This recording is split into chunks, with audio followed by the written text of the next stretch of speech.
Number 8 is a perush of the Rashbam on the Sugya Avav. I'm not going to look at it because I included all of that in my exposition of the Sugya.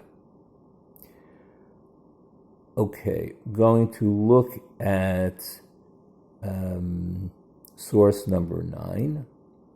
And now we're moving on to another question. And the question that we're moving on to now is whether the matzah and maror literally had to be eaten together with the Korban Pesach. In other words, bundled together, folded in together as one food item.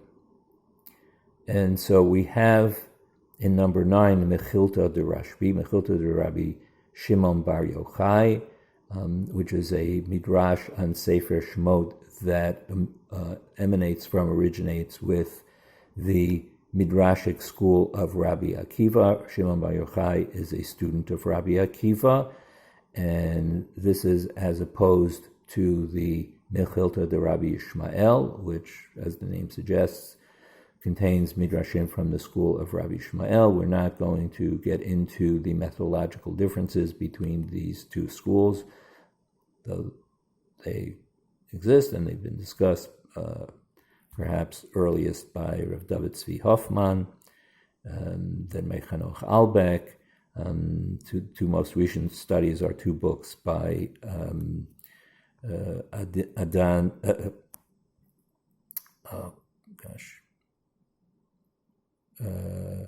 Azan, so bad remembering names.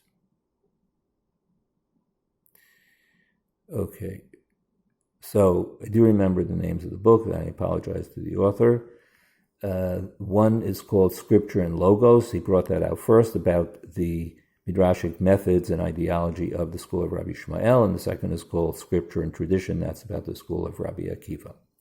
Okay, so now to our midrash. Midrash says, Al matzot umarim yochluhu, right, quoting the verse again from Bimidbar, even though this is a midrash on Shemot, and really this midrash is connected with the phrase umatzot, al merorim yochluhu in Exodus 12:8. So the midrash says, mitzvah le'echol kulan ka'achat. It is a mitzvah to eat all of them as one. Hillel hazakein haya korchan ze v'ze ve'ochlan. And indeed, Hillel hazakein folded them together and ate them.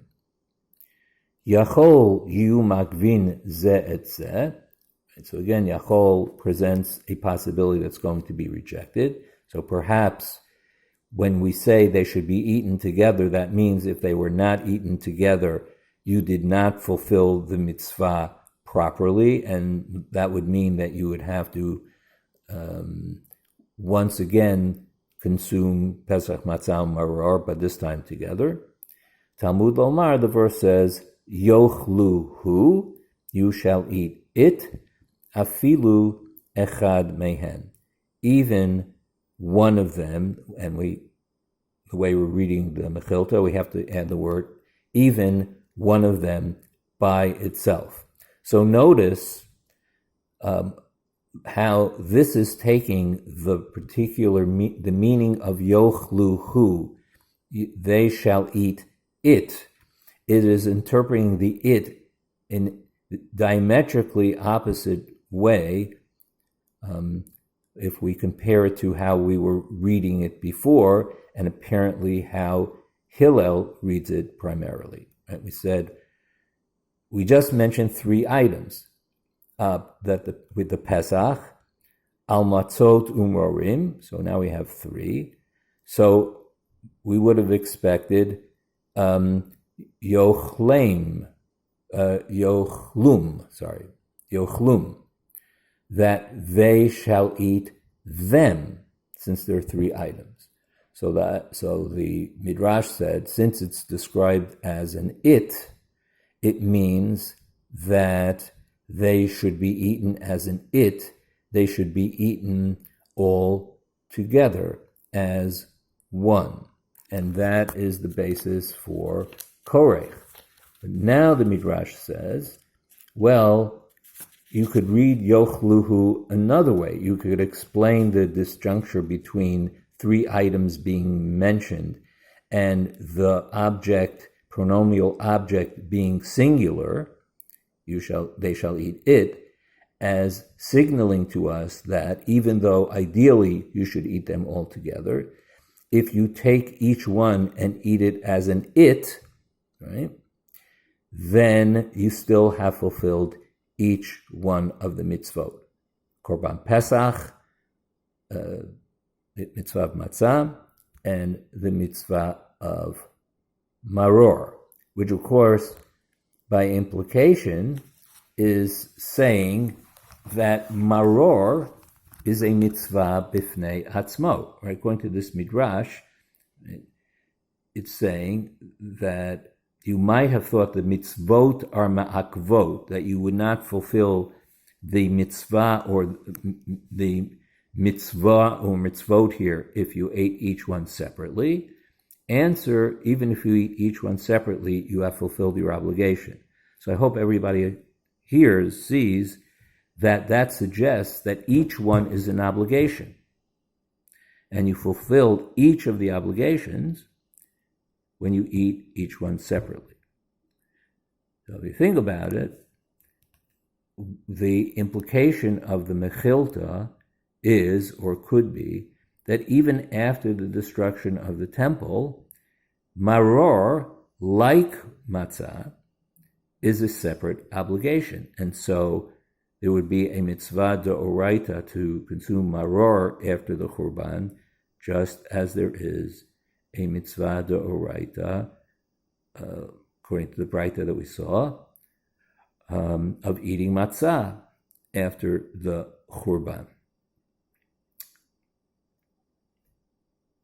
Just saying. It's interesting, right? I'm not the first one to observe that. I will also just add that Professor Yosef Tabori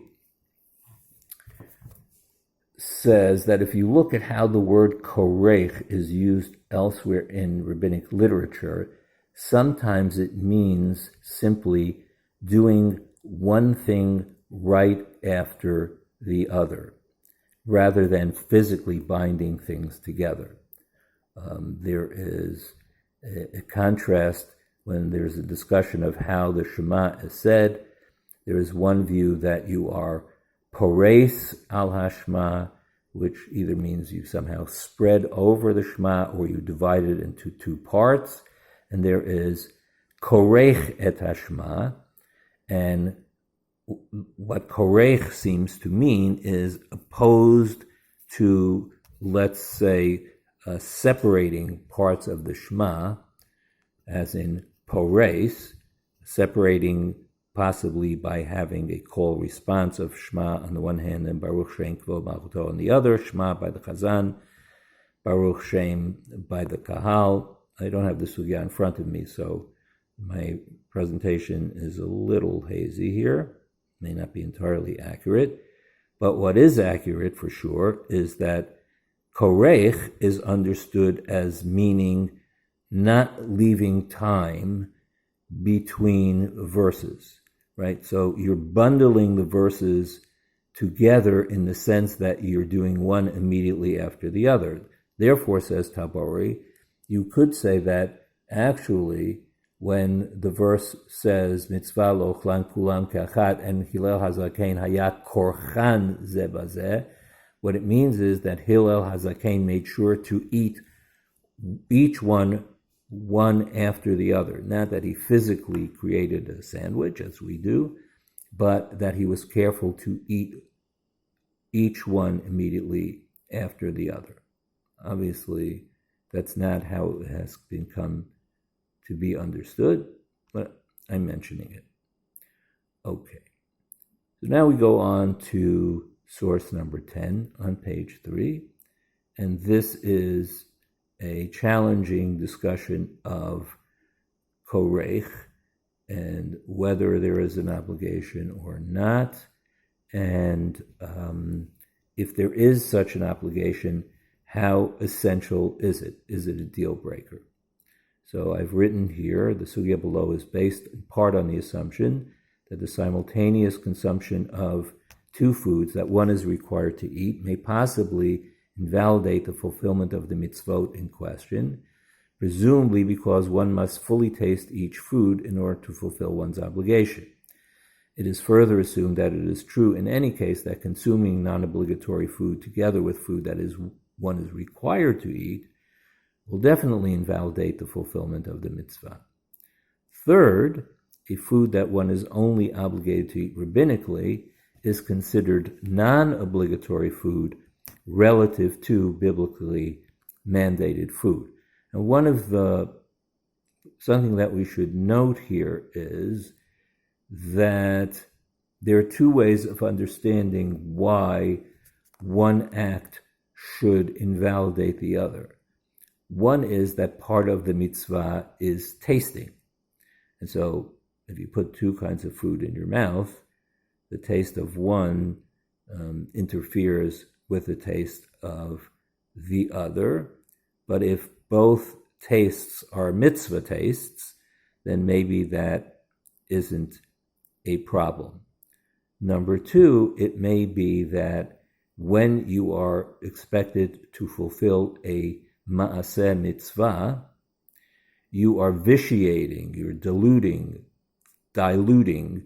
that act by simultaneously eating something else. If I'm supposed to be eating matzah, then I should only be eating matzah. And if at the same time I have another food in my mouth, that means that it is not a pure act of eating matzah.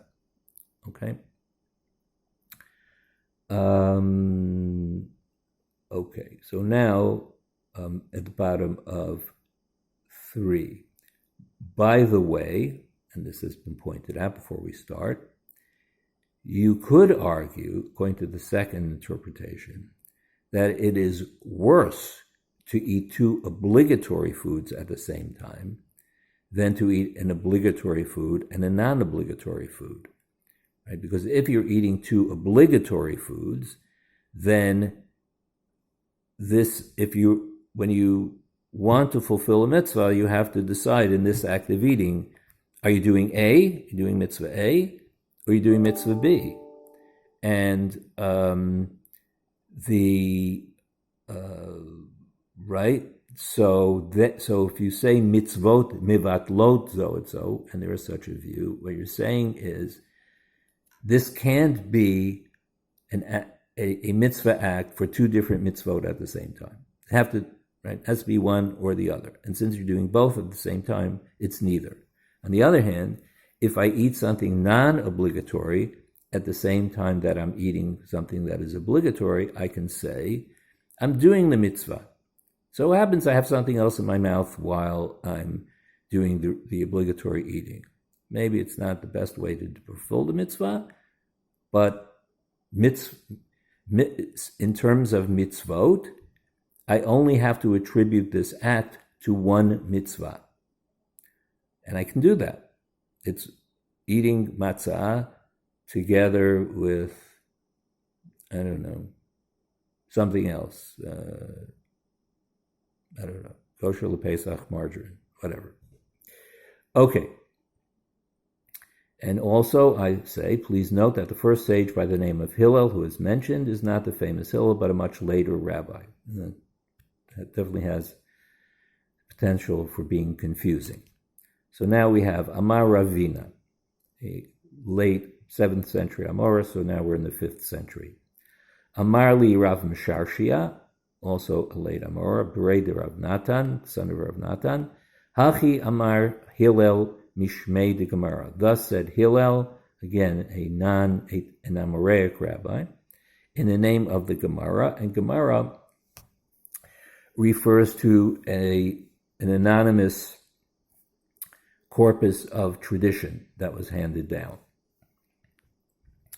Right? The Gemara has the expression gamar v'savir. First, you basically read through something, and then you use svara, then you analyze it. So the first thing is simply reading or repeating in order to absorb the information, and then comes the analysis. So Gemara is tradition that was repeated and handed down.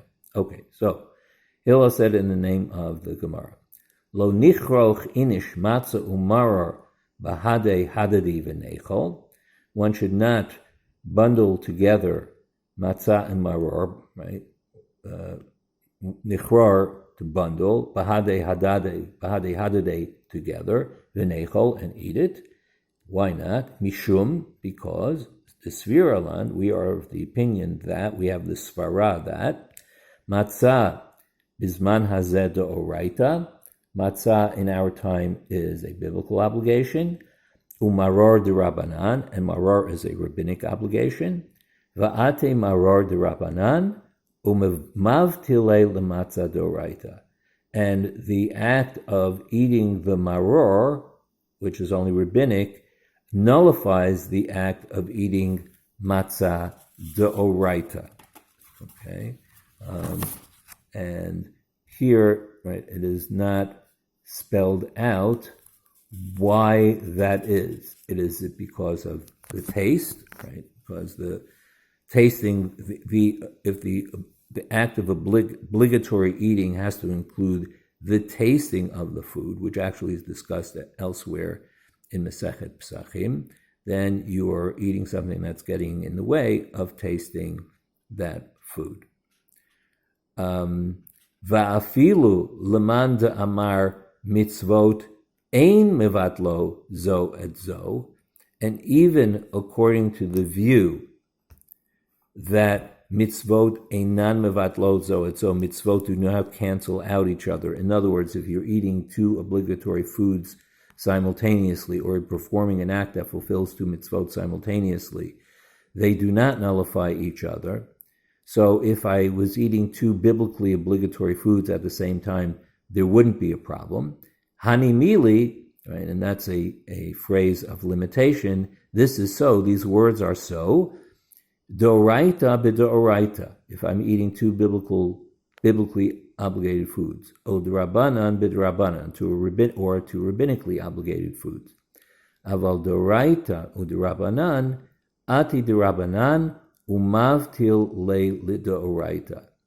But if one mitzvah is d'oraita and one mitzvah is d'rabanan, then that which is d'rabanan cancels that which is a mitzvah d'oraita, right? So the idea seems to be that the act that from a d'oraita point of view, since according to biblical law, at this moment in the post-Churban world, I am, according to Rava, and this is the view that's being followed here, I have a mitzvah d'oraita to eat matzah, but maror is only d'Rabbanan. So from the point of view of biblical obligation, I must eat the matzah. The maror is an interloper. I'm not required to eat that. And therefore what's happening is that the maror is undermining my act of mitzvah because it's making part of my act of eating a non-mitzvah act. And that takes it out of the category of a ma'aseh mitzvah. Right? So now the Talmud says, Man tana deshamat le mitzvot ein mevatlot zo et zo. And this is something else we often find in the Bavli. We have a certain view and we want to attribute it to a particular Tana. Now sometimes we want to do that to marginalize it, to sideline it. In other words, to say, this anonymous statement is in accordance only with the view of Rabbi X, so it's a minority view and we can ignore it. Okay, so the Gemara says, who is it who says that mitzvot do not cancel each other? Hillel, that's the view of Hillel, and now we're talking about Hillel, the Tana. Confusing, that's the way it is. The Tanya, because we have a Baraita that says, Amru alav al Hillel, they said concerning Hillel, Shahaya korchan bivat achad va'ochlan, shene'emar al matzot umrorim yochluhu. They said about Hillel that he would bundle them together, as it says, amatzot umrorim yochluhu. Just one second.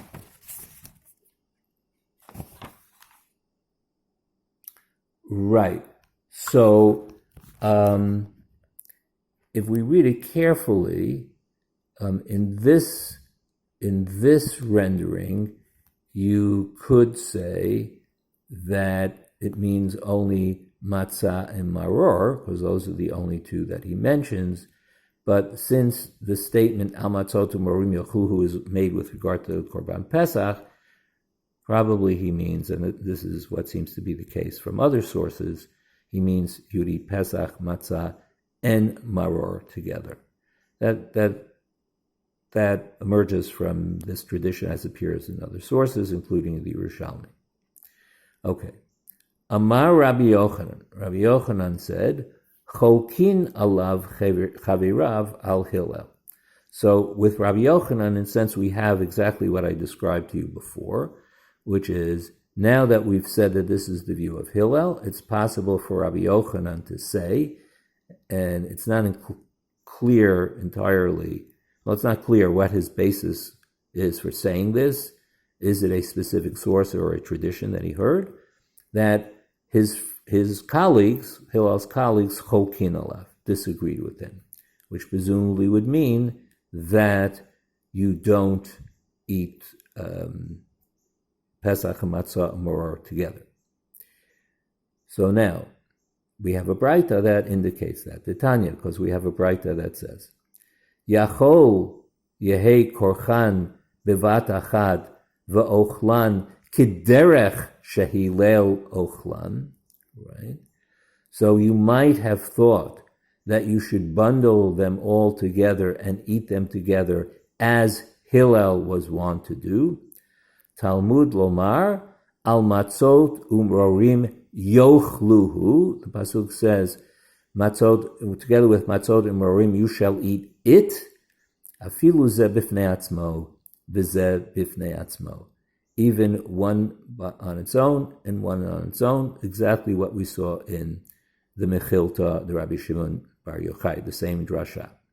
So this drasha indicates that you can eat each one by itself. Now note, there's been a shift here, and the Bavli doesn't exactly account for this shift. And what I mean is the following, that